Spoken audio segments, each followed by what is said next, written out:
Good morning, wrestling fans, and welcome to PWR Today. Monday morning. It's not October. It's Movember 1st, 2021. The man they call Meathead. And again, I feel like I say this about every few weekends, but the road weary Linda Kay. Good morning, Linda. How you feeling?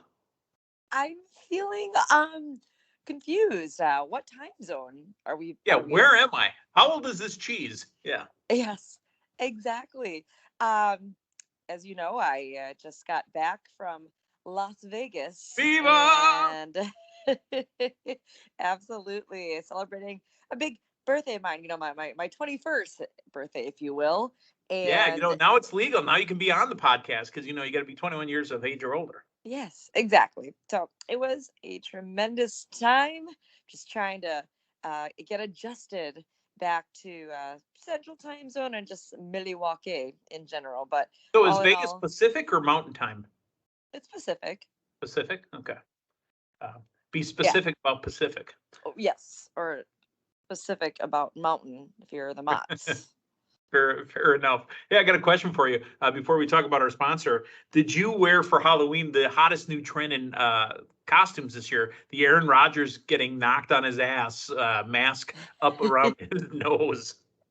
I know I was not wearing that for Halloween. I was a UFC ring girl for Oh, Halloween this year, making my way throughout Fremont Street with a few of my friends and catching live music and spooky acts. It was a tremendous time. I saw a few wrestling wrestler costumes out on yeah, Fremont Street, so I made some friends with them too. Us wrestling fans, we're all family, we're all one. of So course. that was tremendous. It's universal across the world. Exactly. Hey, Um, so you know the picture I'm talking about, right? So you were able to get in the game while you're out in Vegas. Yes, I did see that meme. Yes, I did. Yeah, but one funny thing, Meathead, on my flight flying out of Milwaukee, the gate next to me was actually going to Phoenix. So I was amongst a sea of green and gold. Of How course. fitting.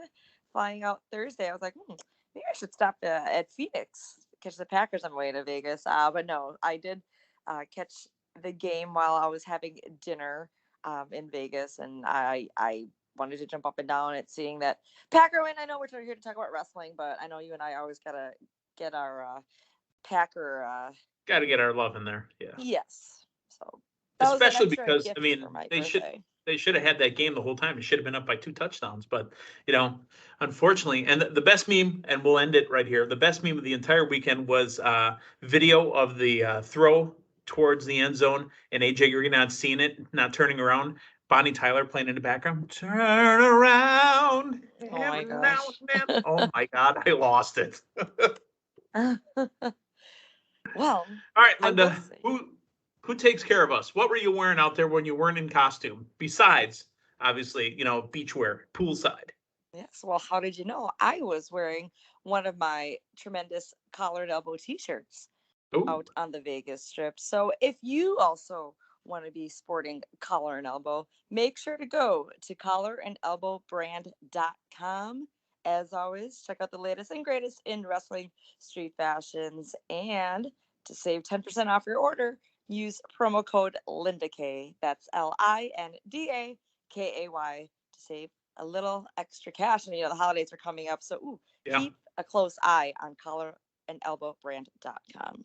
Nice. And I know a lot of people have been using that promo. So, a little bit of extra scratch in your pockets to make sure you're buying your Christmas gifts. And if, you're buying yourself something, why don't you buy somebody else something at collarandelbowbrand.com using the promo code Linda K. Real quick, too, I want to mention this. I'll throw this out on the social later. As I mentioned earlier, it is Movember. Linda, I don't know what year I'm in. Honestly, it could be year 16, 17 of celebrating Movember. You know what Movember is, right? Yeah, I know. I know you do it every year. So Mhm. today's the day to Today's the start day. it. I am freshly clean shaven, so fresh and so clean, clean. For the month of Movember, I will be growing a mustache to help raise awareness and hopefully raise some funds to go to prostate cancer research and men's health issues. As you saw, the folks that do follow football saw on NFL Fox Sunday, they were talking to Lane Johnson, I believe it was, and he had stepped away from the last couple of games. Matter of fact, Calvin Ridley yesterday released a statement saying that he will be stepping away from football because he is having problems with his mental health. So, and men are the worst. I'm going to echo exactly what Terry Bradshaw said. Men are the absolute worst. This toxic masculinity that we have, this alpha male that we are, we feel it's weak to tell people that we're having problems, and that's where a lot of problems come in. So I'm raising money to try to help on prostate cancer research and men's health awareness. So on the socials today, I'll be putting out a link there. Anything that you guys can offer up to Movember.com would be appreciated. Yeah, that's great. You not only do this every year, help spread awareness, but mentioning it to everybody listening today as well. November 1st, everyone, check it out. That's right, Mac. Let's talk a little wrestling. Not a ton of news in the news, if you know what I mean. So here's what we'll do. We're going to run down a little Rampage. We're going to run down a little Smackdown. Yeah, Smackdown from Friday night, see? Let's start with Smackdown first, as it aired first. Roman Reigns was trending on Twitter. Do you know why? He was not on SmackDown. He was not on SmackDown. Exactly right. Roman Reigns was not on SmackDown. Why was he not on SmackDown? And that's what was trending. Your thoughts? Again, so I was in Vegas celebrating my birthday, and I had to catch up on the weekend's wrestling. That I didn't even think about that, so we mentioned it just now. So I had to answer that truthfully, saying, yeah, he was not on. Right. The show, I was going to say, the show opened up with Charlotte Flair, and I really enjoy currently Charlotte Flair's quasi heel, because she's a heel, but she's really a believable heel because she's speaking from a point of confidence, right? Her quasi, she's got everything to back it up too. Yeah, exactly. She's speaking from a point of confidence, and Sasha came out to interrupt right away, saying, I want my shot. She goes, nah, you've had your shots. You got to go. Here comes Shotzi Blackheart. Hey, all right, something new. Shotzi in her neon green hair, unfortunately lost to Charlotte Flair in the TCB tank, and Shotzi kind of went off at the end of the match there. What's going on with Shotzi? Yeah, I mean, this is a great way to reintroduce Shotzi to the audience outside of NXT. She went off on the boss. Yeah. I mean, we saw a little bit of her when they were trying to pair her and Tegan Knox together, but this really brought out how great she could be as a solo star, again, outside of NXT. But I like how she got that pretty much heel rub attacking Sasha Banks. So during that match, I was a little confused. I was like, so is Sasha there to help Charlotte, or Sasha was there to root against Charlotte. That's all she was there to. Yeah. Right. That's what so that's why I was thinking. But then at the very end, we got her and Shotzi kind of like, okay, are they friends too? And obviously she was there to kind of help her, as you just mentioned, to be against Charlotte, and instead she got a big beatdown as Shotzi was dare say taking care of business. Yeah, TCB. All right. Big news for Brock Lesnar. He has been fined. Folks, I know this is an audio podcast, but I want you to mentally picture my pinky up to the right corner of my mouth. He has been fined $1 million. Yes, $1 million. Come on, man. I mean, Adam Pearce did get his pants torn off on national TV. That could have been a exposed little scrap daddy is worth $1 million. I understand. Yeah. Yeah, that was interesting. I mean, I guess we got to see if Brock Lesnar will live up to that deal to get reinstated back onto our WWE programming here, so we can get him back on the scene, back in the hunt for that Universal Championship. Hey, Drew McIntyre took on Mustafa Ali. Drew blew right through him. Mustafa, not happy, calling the WWE Universe. He didn't use these words, but as I'm listening to him talk, I'm like, he's going to call him racist. I think he's going to call him racist. He said that the only reason he lost the match is because the fans choose to support his opponent for no other than the fact that his name is Ali. That's pretty close. Yeah, I wasn't really sure at first where we're going here. I mean, I guess it's good that Ali is getting a little bit of a push screen time. We'll call it That stream. too, yeah. But he's been featured every single week. At least before on SmackDown on Raw when he was paired up with Mansoor.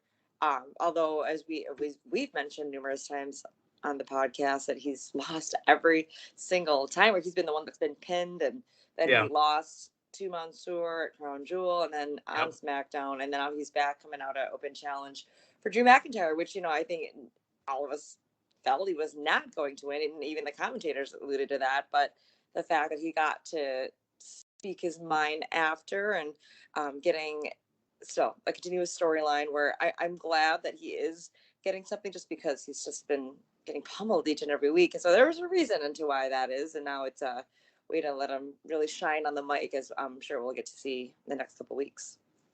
Hey, King Woods has knighted Kofi Kingston. First of his name. He is the right hand of the king. Now there's ad-lib masturbation jokes in there, but it's pretty funny. And I honestly think I'm enjoying what they're doing with Woods and Kingston. Yeah. I mean, he is king of the ring. Let's play off something even further between the chemistry of the two of them, or as you and Matthew, and you've discussed with me here as well, that with King Woods being king, that he'd be more of the funny ha-ha. He'd be the ha-ha king. Yeah, so I like we're getting this continuous celebration, and we had the coronation, and we had the knighting.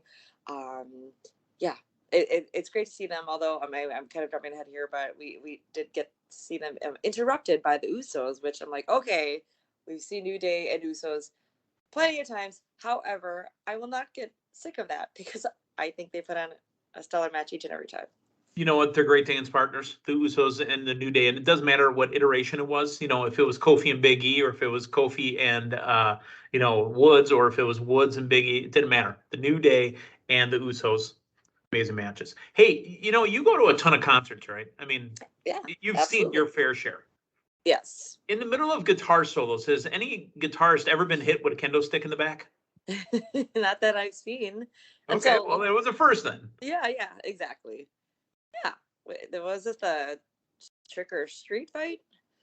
Trick or Street fight, yep. It's a messy flood of pumpkins, kendo sticks, apple-filled buckets, the 24/7 title interruption that happened throughout the match. And then Humberto Carrillo and Angel Garza were dressed as masked scarecrows at the end. Yeah. Okay. I like that introduction to the newly acquired tag team onto SmackDown. I did enjoy the Trick or Street fight as well. I know the crowd was chanting for the pumpkins, and it was great when Happy Corbin grabbed it and then just threw it down. that made me laugh a little bit. The bobbing for apples, a little something funny. I mean, they dunked Madcap Moss's head in there, and he came up with an apple. Yes. So that was clever. Yeah, I mean, it being a holiday, WWE is known to have some type of theme match like that, and that was a nice one to put in. A little funniness there. And with that 24/7 title, looks like the 24/7 title train is indeed making its way through SmackDown as well. Yeah, good. All right. Shayna Baszler defeats Naomi, and Naomi wanted her match with Sonya Deville. Sonya Deville ended up being the guest referee. The Karafuda, am I always saying it wrong? Is it Karafuda? Karafuda? Karafuda. Barracuda? What? No, Karakuda. Karakuda clutch. All right. But Shayna locks it in, and Naomi's going to have her comeuppance with Shayna Baszler. Not Shayna Baszler, excuse me, with Sonya Deville. It's just not here yet. Possibly Survivor Series, possibly an episode of SmackDown, but this story continues on. The main event was, again, the New Days and the Usos. The New Days with the victory over the Usos. No Roman Reigns. I mean, not even a mention to his absence, so I'm just going to believe maybe he was out sick. Hey, maybe he was using a personal day, Yeah. Yeah. All right, let's move on to, I almost said SmackDown. Let's move on to Rampage from the Guinness Arena in Boston, Mass. And I'm probably saying it wrong, so, don't give me a wicked pissa if I said it wrong there. The main event really is always the first match, in my opinion. The match they open up with. They take that lead-in audience from SmackDown. Plus, you have to remember that the Rampage is almost always taped after Dynamite, so that crowd gets tired after a while, so you got to give them something hot. The American Dragon, Bryan Danielson, Mad King, Eddie Kingston. Holy smokes, was this an amazing match. Bryan Danielson's chest looked like raw meat. Yeah, like a couple day old jerky that was not fully dehydrated. Right, yeah, exactly. It looks like meat that I had in the freezer for 8 months, and then I pulled out and said, "Ooh, that's got to go in the garbage." Yeah. But the winner of the match was Bryan Danielson, and he's going to move on to the finals against the winner from this coming Wednesday's Dynamite. Your thoughts on just this entire match?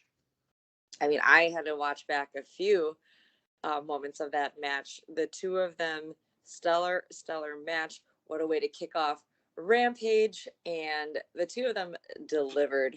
I mean, you wouldn't have expected less, but just again seeing the chop marks on Bryan Danielson, as well as just the wear and tear and the fatigue, even on Eddie Kingston, just from that match. I mean, they had a lot of close moments there. I enjoyed seeing a lot of different holds, and with the triangle finish at the end as well, and the salute, if you will, that Eddie Kingston gave. He gave him a salute just seconds before I kind of passed out. Yeah, no, I mean, that's great to see. I mean, I believe the previous Rampage was when Eddie had that match with Murderhawk, where that one ended.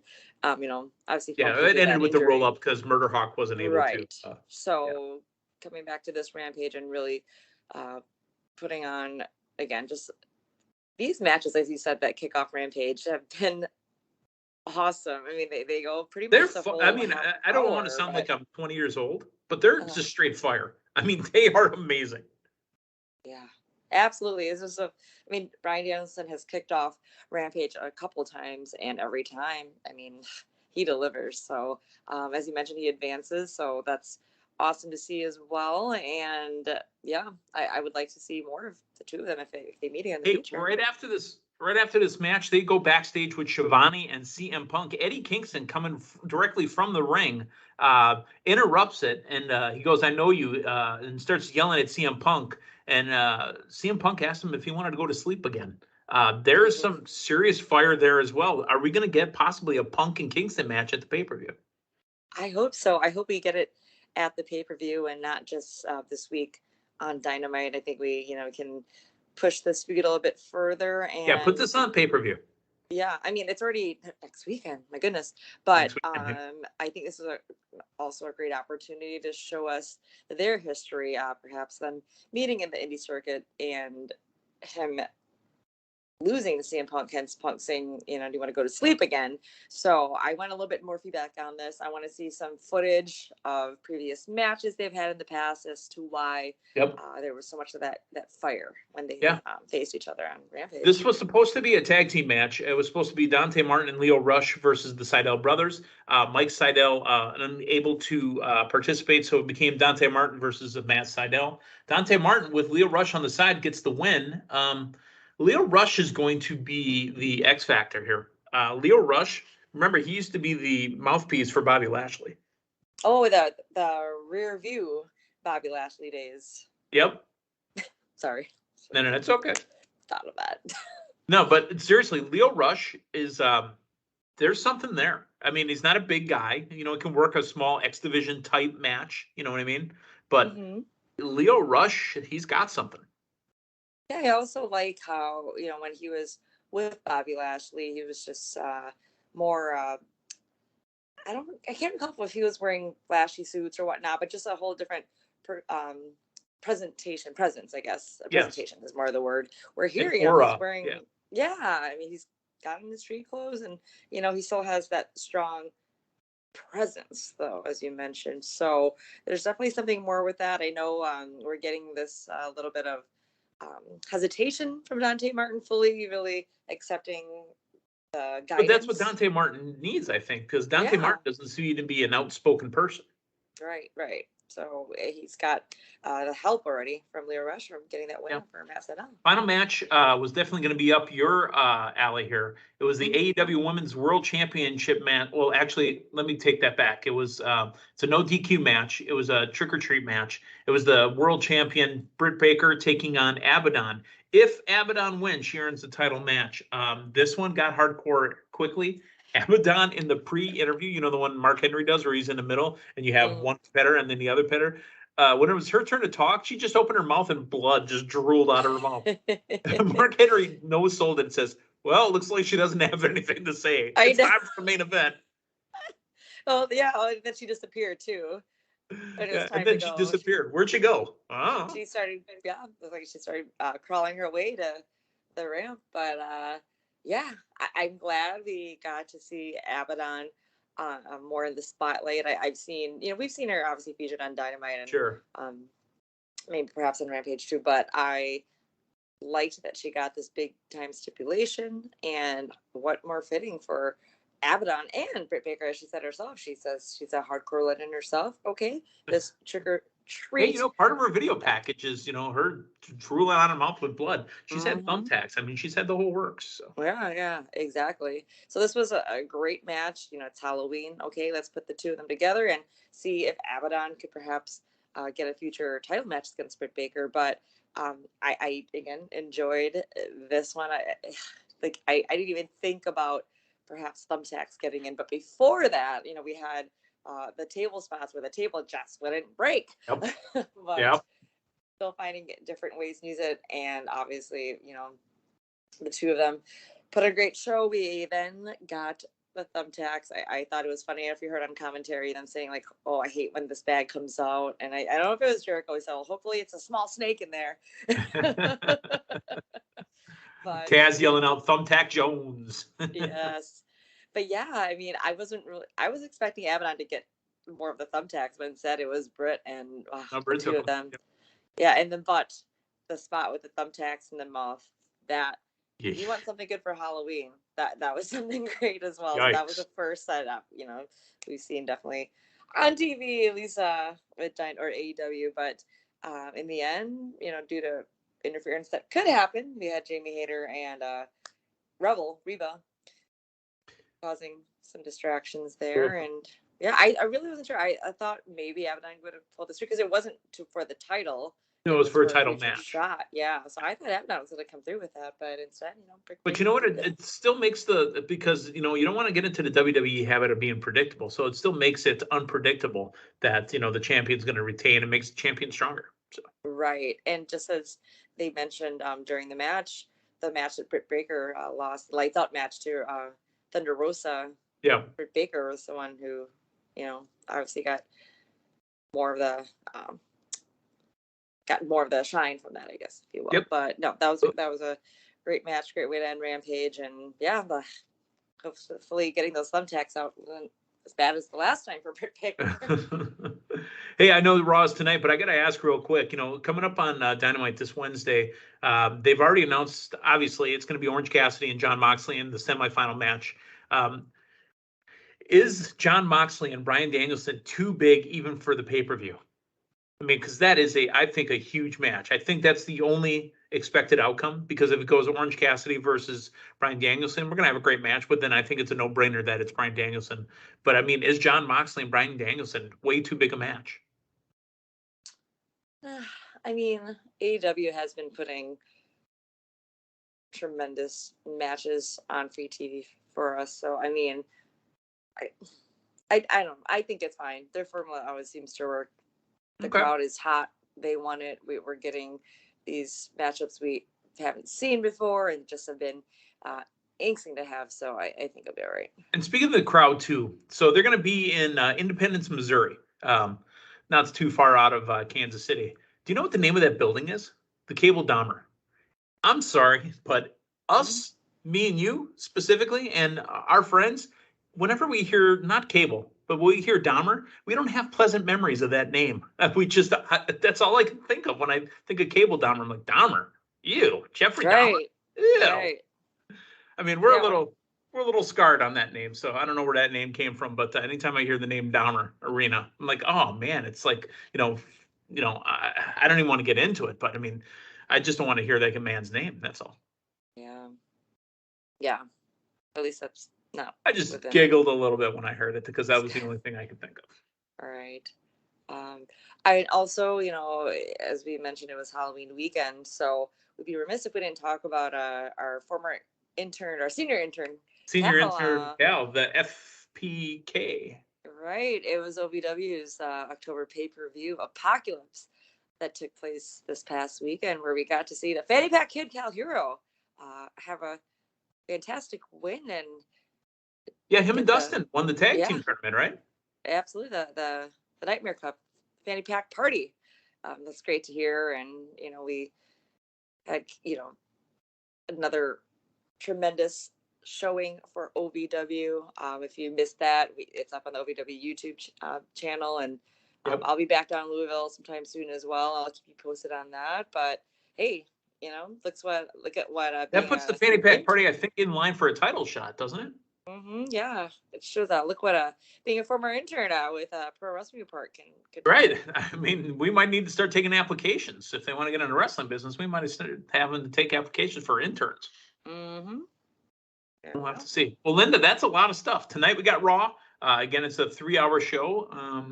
That's about all I have to say about it, because they barely ever tell us what's coming up. They have been telling us 1 or 2 matches now. I don't know if you saw that on SmackDown. Coming up from Raw, it'll be this. Coming up next week on SmackDown, it'll be this.